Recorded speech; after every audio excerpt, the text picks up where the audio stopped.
तो hello guys, welcome to my channel knowledge line में। और आज हम क्वेश्चन कवर करेंगे जीके एंड साइंस के, जो कि ग्रुप डी एग्ज़ाम के लिए बहुत ज़्यादा आईएमपी होने वाले हैं। ठीक है, तो वीडियो कंप्लीट देखना क्योंकि बहुत ही अच्छे से क्वेश्चन मैंने लिए हैं। इसमें साइंस के क्वेश्चन मैंने लिए हैं जो कि एग्ज़ाम में बहुत ज़्यादा आ रहे हैं। ठीक है, तो क्वेश्चन फर्स्ट क्या दिया गया है। फर्स्ट क्वेश्चन दिया गया कि एलियम सेपा किसका वैज्ञानिक नाम है। इनमें से बताना है कि एलियम सेपा किसका साइंटिफिक नाम होता है, तो ये हमें बताना है। तो 3 सेकंड आपके पास, क्या हो सकता है इसका आंसर बताइएगा पहले आप। ओके, फर्स्ट क्या दिया गया ऑप्शन, ऑप्शन नंबर ए दिया गया गाजर। और सेकंड ऑप्शन क्या दिया गया है, टमाटर। थर्ड दिया है आलू। एंड फोर्थ दिया है प्याज।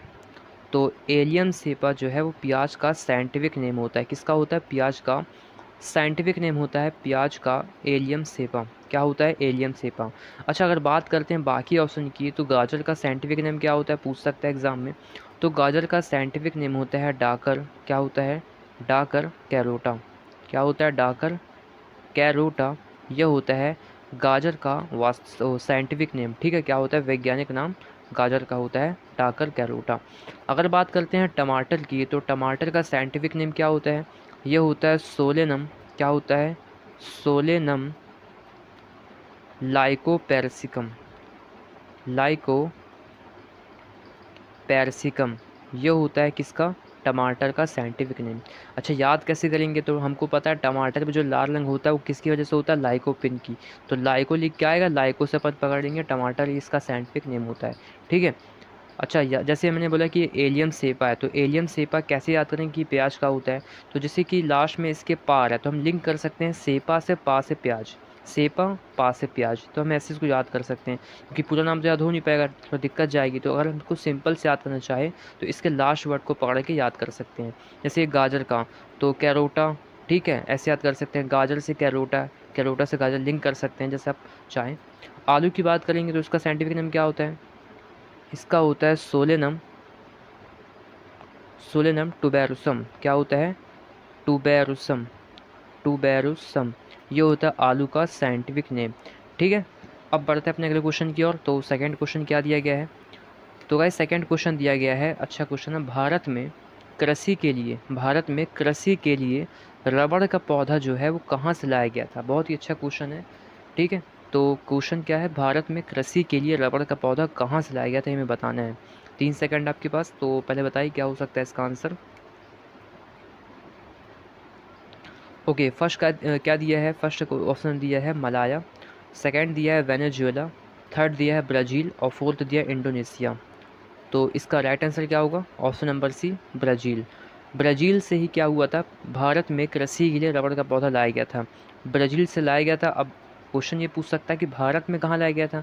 तो भारत में जो है वो दक्षिण केरल में लाया गया था। कहाँ लाया गया था, दक्षिण केरल में ये लाया गया था रबड़ का पौधा। ठीक है, कहाँ से, किस देश से लाया गया, तो ब्राज़ील से लाया गया था। भारत में कहाँ लाया गया था, तो ये लाया गया था दक्षिण केरल में लाया गया था। ठीक है। ओके, अब आते हैं अपने अगले क्वेश्चन की ओर।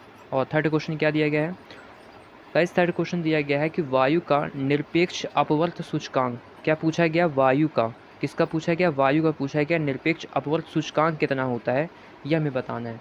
तो 3 सेकंड है फिर, तो क्या हो सकता है इसका आंसर बताइएगा आप। ओके, ऑप्शन नंबर ए क्या दिया गया, 1.03। सेकंड दिया गया 1.00003। थर्ड दिया है 1.003 एंड फोर्थ दिया है 1.0003। तो इसका राइट आंसर क्या होगा, ऑप्शन नंबर फोर्थ, 1.003। तो वायु का जो निरपेक्ष अपवर्त सूचकांक होता है वो कितना होता है, 1.0003। ये इसका हो जाएगा राइट आंसर। ओके, अब आते हैं अपने अगले क्वेश्चन की ओर। एंड हमें फोर्थ क्वेश्चन क्या दिया गया है, ये हमें दिया गया, बहुत ही अच्छा क्वेश्चन ये दिया है मैंने यहाँ पर, साइंस का है। रक्त के स्कंदन में क्या दिया गया, रक्त जो होता है इसके स्कंदन में अनिवार्य धातु या तत्व कौन सा होता है वो हमें बताना है। ठीक है, यहाँ पर धातु और तत्व की बात करी गई है। ठीक है, ध्यान से देखिएगा क्या बोला गया है, स्कंदन में मतलब बहने के लिए उसको कौन सा धातु तत्व अनिवार्य है वो हमें बताना है। ठीक है, तो क्या होगा इसका आंसर, पहले बताइए आप, 3 सेकंड आपके पास। ओके, ऑप्शन नंबर ए क्या दिया गया, आयरन। और बी क्या दिया गया है, कैल्शियम। सी क्या दिया गया, मैग्नीशियम। एंड फोर्थ दिया गया जिंक। तो इसका राइट आंसर क्या होगा, कैल्शियम। जब भी क्वेश्चन में रक्त के स्कंदन में धातु या तत्व की बात करता है, और धातु या तत्व की बात करेगा तो उसका आंसर क्या होगा, कैल्शियम होगा। अगर बात करते हैं स्कंदन में विटामिन कौन सा होता है, तो विटामिन हम जानते हैं विटामिन होता है विटामिन के। ये स्कंदन में विटामिन की बात करता है तो के आता है, लेकिन धातु और तत्व की बात करता है तो क्या आता है, कैल्शियम आता है। अच्छा, प्रोटीन की बात करते हैं तब क्या आएगा, प्रोटीन में आता है फाइब्रोनोजिन, क्या आता है, फाइब्रोनोजन, फाइब्रोनोजन और प्रोथम्बिन, क्या होता है, प्रोथ्रोम्बिन, ठीक है, ये आता है। और अगर बात करते हैं रुधिराणु में कौन आता है, तो रुधिराणु में आता है प्लेटलेट्स, क्या आता है, प्लेटलेट्स, प्लेटलेट्स जो होता है वो रुधिराणु में आता है, ठीक है। इसको आप नोट कर लीजिएगा अच्छे से, क्योंकि इसमें क्वेश्चन पूछ सकता है कि रक्त के स्कंदन में विटामिन कौन सा, तो विटामिन क्या होता है, प्रोटीन कौन सा, तो प्रोटीन ये होता है, और रुधिराणु कौन सा होता है, प्लेटलेट्स होता है। ओके, अब आते हैं अपने अगले क्वेश्चन की ओर। तो नेक्स्ट क्वेश्चन क्या दिया गया है, पुरुषों में पाई जाने वाली कंठनली की लंबाई कितनी होती है, पुरुषों में पाई जाने वाली जो कंठनली होती है गले में, उसकी लंबाई कितनी होती है वो हमें बताना है। तो 3 सेकंड आपके पास, क्या हो सकता है इसका आंसर, बताइएगा पहले आप। ओके, ऑप्शन नंबर ए क्या दिया गया है, 10 मिलीमीटर, बी क्या दिया गया है, 20 मिलीमीटर, सी दिया गया है 30 मिलीमीटर, एंड फोर्थ दिया गया है 40 मिलीमीटर। तो इसका राइट आंसर क्या होगा, 20 मिलीमीटर। पुरुषों में जो पाई जाती है कंठनली, उसकी लंबाई कितनी होती है, वो होती है 20 मिलीमीटर, 20 मिलीमीटर इसका राइट आंसर हो जाएगा। ओके, अब आते हैं अपने अगले क्वेश्चन की ओर। और नेक्स्ट क्वेश्चन क्या दिया गया है, ये दिया गया है रिजर्व बैंक का प्रतीक चिन्ह क्या होता है, जो रिजर्व बैंक होता है उसका प्रतीक चिन्ह क्या होता है हमें बताना है। 3 सेकंड आपके पास, फिर से बताइए क्या हो सकता है इसका आंसर।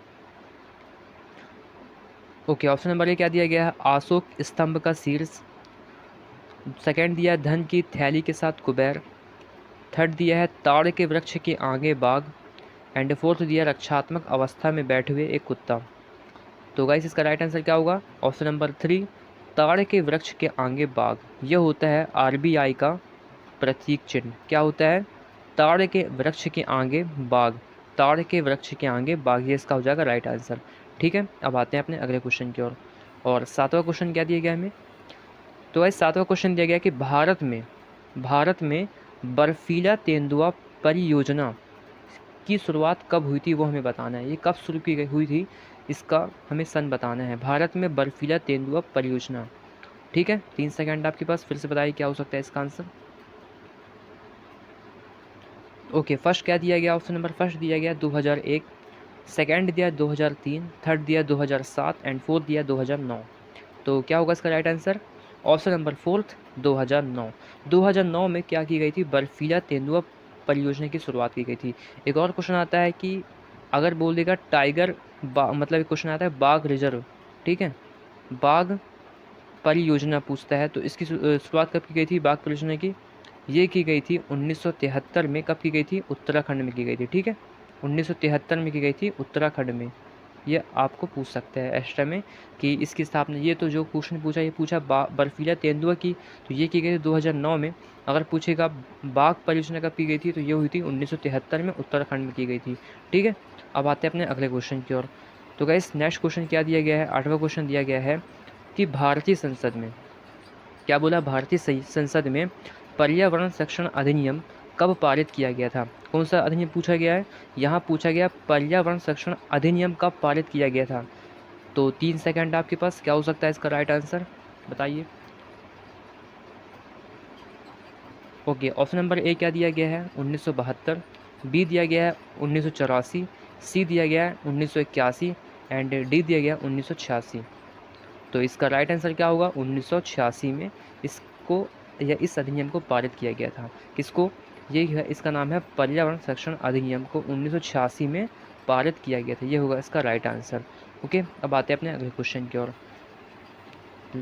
और ये क्वेश्चन क्या दिया गया है, ये क्वेश्चन मैंने लिया है न्यूमेरिकल क्वेश्चन, साइंस का है, लेंस से, जो कि ग्रुप डी एग्ज़ाम में हर एक शिफ्ट में इसके 2 या 3 क्वेश्चन आ रहे हैं, ठीक है। तो इसको करना कैसे, इसको अच्छे से देख लीजिएगा, इसको करते कैसे हैं। तो गाइस क्वेश्चन पहले पढ़ लेते हैं। क्या दिया गया है, एक वस्तु है, उसको 10 सेंटीमीटर की फोकल लंबाई, 10 सेंटीमीटर की फोकल लंबाई वाले एक उत्तल लेंस पे, यहाँ लेंस कौन सा दिया गया, उत्तल लेंस दिया गया है, उत्तल लेंस के मुख्य अक्ष पर रखा जाता है, यदि लेंस से वस्तु की दूरी हमें दी है 30 सेंटीमीटर, कितनी दी है? लेंस से वस्तु की दूरी दी है 30 सेंटीमीटर, तो हमें प्रतिबिंब की दूरी बताना है। तो हमें यहाँ देखो दिया क्या है, अगर हम बात करें एक उत्तल लेंस की तो ये ऐसा बनता है, ये उत्तल लेंस, ठीक है, इस टाइप का बनता है अपना उत्तल लेंस। उत्तल लेंस में हमें यहाँ पास जो फोकल लेंस वो इधर साइड आएगी अपनी फोकल लेंस, क्योंकि यहाँ से प्रकाश जाएगा तो इधर साइड होता है, इकट्ठा होकर प्रकाश यहाँ पास आएगा, तो फोकल लेंस जो अपनी बनेगी उधर साइड बनेगी। तो फोकल लेंस हमें दी गई है, मतलब हमें एफ दिया गया है, कितना दिया गया है 10। अब यहाँ देखना है कि चिन्ह कौन सा आएगा, प्लस का कि माइनस का, क्योंकि हम सब जानते हैं अगर वस्तु या कोई भी चीज़ बाएं साइड है तो हम उसको लेते हैं माइनस में, और दाएं साइड तो हम उसको लेते हैं, क्या लेते हैं, उसको हम लेते हैं धनात्मक, क्योंकि ये चिन्ह परिपाटी नियम से लगाते हैं। जो भी वस्तु अगर बाएं है दाएं है तो उसको कहाँ से देखते हैं, वो हम देखते हैं ध्रुव से देखते हैं कि उसकी दिशा ध्रुव से कहाँ है और किस साइड है, ठीक है। तो आप सिंपल याद कर सकते हैं, अगर वो बाएं साइड है तो माइनस में, दाएं साइड है तो प्लस में। अच्छा, उसके अलावा अगर वस्तु की ऊंचाई पूछ सकता है तो ऊंचाई अगर ऊपर रखी है तो धनात्मक, और नीचे अगर प्रतिबिंब है तो ऋणात्मक लेंगे, ठीक है। क्योंकि यहाँ वस्तु जो फोकल लंबाई है वो कहाँ है, इस साइड बनेगी इसमें, दाएं साइड, तो इसमें क्या होगा, प्लस का 10 लेंगे। अच्छा, अगर बात करते हैं वस्तु की दूरी, मतलब हमें वस्तु की दूरी दी है जिसको हम दर्शाते हैं यू से, तो यू हमें दिया गया 30। अच्छा, वस्तु तो यही बस रखेंगे, वस्तु तो अपनी यही बस होगी, तो इधर बाएं साइड है, इसका मतलब कि माइनस में लेंगे अपन, ठीक है। अब हमें क्या ज्ञात करना है, इसकी प्रतिबिंब की दूरी, मतलब हमें v ज्ञात करना है। तो हम लेंस का सूत्र जानते हैं, लेंस का सूत्र क्या होता है, लेंस का जो सूत्र होता है वो होता है 1/f बराबर क्या होता है 1/v, और क्या होता है उसके बीच में क्या होता है, प्लस का 1/u होता है, ठीक है। जो मेरा सूत्र होता है वो क्या होता है 1/f बराबर 1/v प्लस में 1/u, दर्पण में लगता है प्लस और इसमें क्या लगता है माइनस लगता है, ठीक है। अच्छा, अब हमको सबकी दिया वैल्यू तो हम रख देते हैं, तो 1/f क्या दिया गया, 1/f हमें दिया गया 10, प्लस का 10 रख देंगे। उसके बाद हमें क्या दिया गया, उसके बाद हमें दिया गया 1/v, v हमें पता है नहीं पता। उसके बाद हमें माइनस का 1/u, u हमें दिया गया माइनस का 30, ये हो जाएगा। अच्छा, ये चिन्ह और ये चिन्ह क्या हो जाएंगे, प्लस, तो उसको सीधा प्लस कर देते हैं, ये हो गया प्लस में। अब हमको क्या निकालना है, v निकालना है, तो इसको अपन इधर ट्रांसफ़र कर देंगे, तो 1/10 क्या हो जाएगा, 1/1/10 बराबर माइनस का हो जाएगा 1/30, और बराबर में हो जाएगा 1/v। क्या आ गया, 1/10 माइनस का 1/30 बराबर में 1/v। तो इसको सॉल्व कर लेते हैं, तो देखिए यहाँ से एलसीएम 30 ले लेते हैं, कितना जाएगा एलसीएम, 30 ले लेते हैं एलसीएम, तो ये हो जाएगा 3, ये हो जाएगा 1, बराबर में क्या चल रहा है 1/v चल रहा है। तो यहाँ से हम निकाल लेंगे v बराबर क्या निकल के आएगा, देखिए 1/v बराबर निकल के आ रहा है, 3 में से 1 गया 2/30, तो यहाँ से काटेंगे आएगा 1/15, लेकिन हमें v का मान निकालना है तो उसको पलट देंगे, तो v का मान निकल के आएगा 15 सेंटीमीटर। तो v जो मतलब प्रतिबिंब की दूरी है वो निकल के आएगी 15 सेंटीमीटर, ठीक है। कहाँ आएगी, 15 सेंटीमीटर में आएगी इसकी दूरी प्रतिबिंब की, तो उसका राइट आंसर क्या होगा 15 सेंटीमीटर, ये हो जाएगा प्रतिबिंब की दूरी, ठीक है। अब आते हैं आगे अगले क्वेश्चन की ओर। अच्छा गाइस, समझ में आ गया होगा तो एक बार वीडियो को लाइक जरूर कर दीजिएगा, ठीक है, क्योंकि इसके क्वेश्चन बहुत ही ज़्यादा एग्जाम में आ रहे हैं, बहुत बार मतलब कि दर्पण के सूत्र हो गए, इससे क्वेश्चन बन जा रहे हैं और लेंस से भी आ जाते हैं। अब हम चलते हैं अपने अगले क्वेश्चन की ओर, और नेक्स्ट क्वेश्चन और लास्ट क्वेश्चन क्या दिया गया है। तो गाइस ये क्वेश्चन हमें दिया गया है, क्या दिया गया है, आवर्त सारणी में कुल गैस तत्व कितनी है। जो आवर्त सारणी हमारी होती है उसमें कुल गैस, क्या पूछा गया, कुल गैस तत्व कितनी है वो हमें बताना है, कुल गैस तत्व कितनी है। 3 सेकंड आपके पास, क्या हो सकता है इसका आंसर बताइएगा। ओके, ऑप्शन नंबर ए क्या दिया गया है 9, बी दिया गया 8, सी दिया गया है 10 और डी दिया गया है 11। तो इसका राइट आंसर क्या होगा, ऑप्शन नंबर डी 11। आवर्त सारणी में कुल 11 कितनी है, कुल 11 गैस तत्व हैं, कितनी है, कुल 11 गैस तत्व हैं, ठीक है। तो ओके गाइस, अगर वीडियो आपको अच्छी लगी तो वीडियो को लाइक करें, चैनल को सब्सक्राइब करें और कमेंट करके ज़रूर बताएं कि वीडियो आपको कैसे लगी, ठीक है, और वीडियो को शेयर ज़रूर करें। Thank you.